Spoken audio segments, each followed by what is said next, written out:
Alors, plusieurs personnes nous ont demandé de présenter notre bateau. Alors, voici un léger survol de qu'est-ce qu'on retrouve sur vendredi.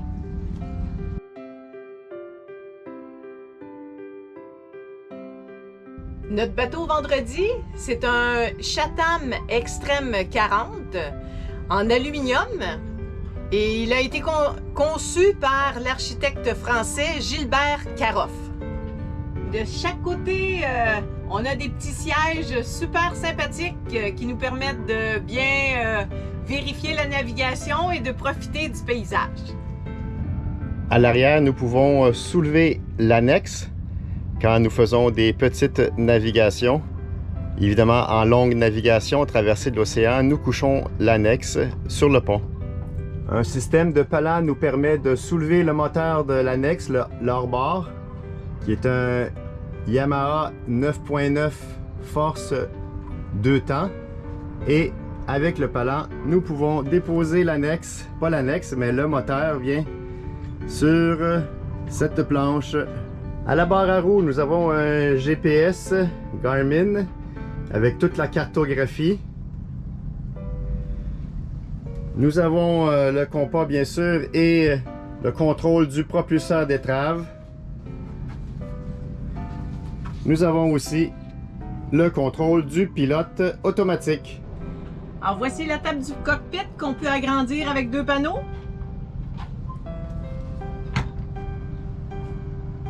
On peut ou bien mettre à l'eau l'annexe ou la soulever grâce à la balancine qui soulève le palan à l'arrière. On laisse aller doucement et l'annexe descend.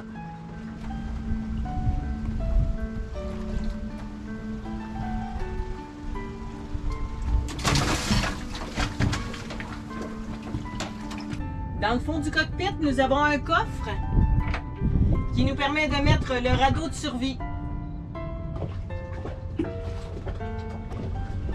Nous avons dans le coffre 2 bouteilles de propane butane de 20 livres.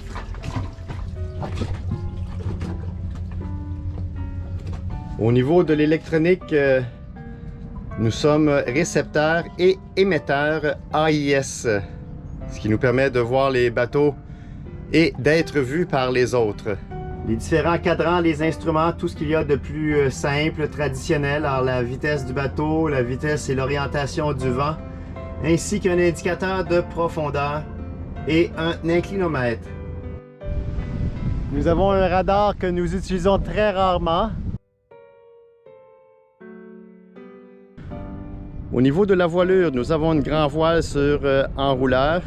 Et nous avons 2 voiles avant également sur enrouleur, donc un génois qui est assez grand et un foc ou trinquette, nous l'appelons le foc. Alors une plus petite voile avant et tout le contrôle des voiles pour les dérouler, les sortir ou les rentrer, les rouler, tout se fait à partir du cockpit de façon très sécuritaire lorsque nous sommes en navigation. Alors nous avons un gain d'eau électrique et notre ancre, une Rocna, 33 kg, 73 livres. Et nous avons 150 pieds de chaîne, donc environ 50 mètres. Pour notre production d'électricité, nous avons une éolienne que nous apprécions, qui fait du beau boulot lorsqu'il y a du vent de plus de 10-12 nœuds. Nous avons 600 watts de panneaux solaires. Et lorsque nous sommes en navigation, nous avons un hydrogénérateur, le Wattensi. À l'intérieur du côté tribord, nous avons une cabine avec du rangement, bien sûr.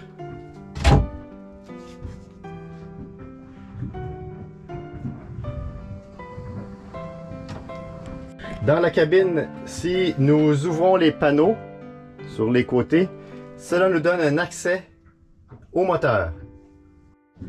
Du côté bâbord, il y a beaucoup d'espace de rangement, que ce soit dans les différents tiroirs. Et ici, nous avons mis un filet avec plusieurs bacs de rangement. Et tous les bacs sont bien tenus pour qu'en navigation, tout reste en place. À l'intérieur du côté bâbord, nous avons la table à cartes avec tout le panneau électrique.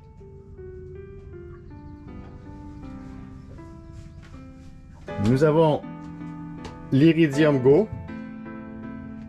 qui nous permet de communiquer et recevoir des fichiers météo lorsque nous sommes loin de terre.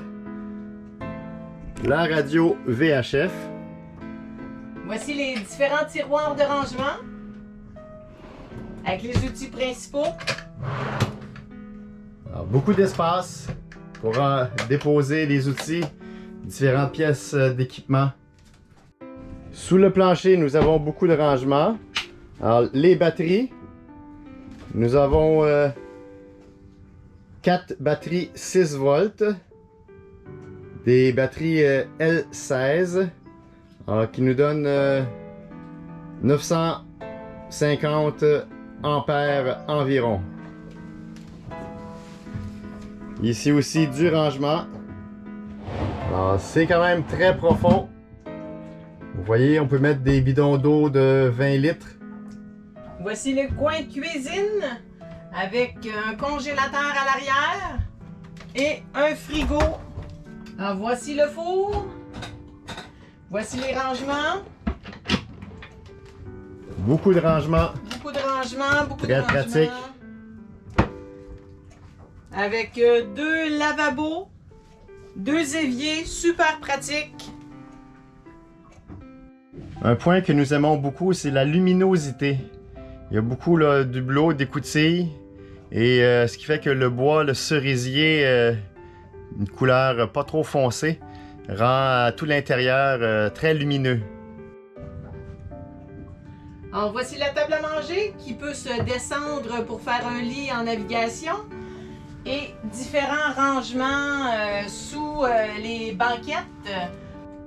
Notre bateau, c'est un dériveur intégral. Alors, voici le puits de la dérive qui nous permet quand même d'avoir encore du rangement. Et ici, le garde-à-manger. Vers l'avant, du côté bâbord, il y a une couchette. C'est la couchette principale. Alors, ce n'est pas une pièce fermée, ce qui fait que c'est très aéré. Alors, même lorsqu'il fait chaud, on ne suffoque pas trop. Au pied de la couchette avant, ici encore, des tablettes de rangement. Beaucoup d'espace pour mettre du linge ou d'autres items. Sur tribord vers l'avant, nous avons la toilette. Alors, lavabo. Et un robinet télescopique pour prendre une douche. Ici encore, petite pharmacie, du rangement, des bacs, mais bien retenus avec des sangles. Et la toilette. Sur tribord, à l'avant, une bibliothèque. Et un bureau de travail. Avec d'autres espaces de rangement. À l'avant du bateau, dans la pointe, nous avons la soute à voile qui nous permet d'entreposer différents items. Cordage et défense.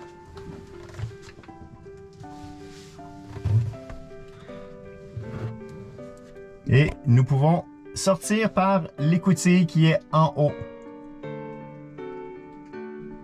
Nous voyons le moteur du gain d'eau, des tablettes pour du rangement et le propulseur d'étrave.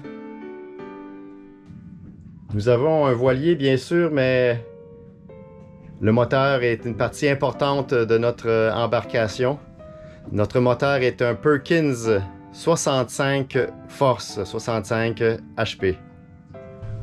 Au niveau du moteur, nous avons un très gros alternateur, très puissant, qui permet de très bien recharger les batteries lorsque nous sommes à moteur. Notre réservoir de diesel contient environ 300 litres. De même que notre réservoir d'eau douce contient aussi environ 300 litres. Pour savoir la quantité d'eau qui reste dans notre réservoir, on a une jauge. Alors voici comment ça fonctionne. Il suffit de choisir le réservoir, de pomper légèrement. Ce qui m'arrive à une lecture de 14. Et on s'est fait une table. On sait qu'à 14, il reste 274 litres dans le réservoir d'eau.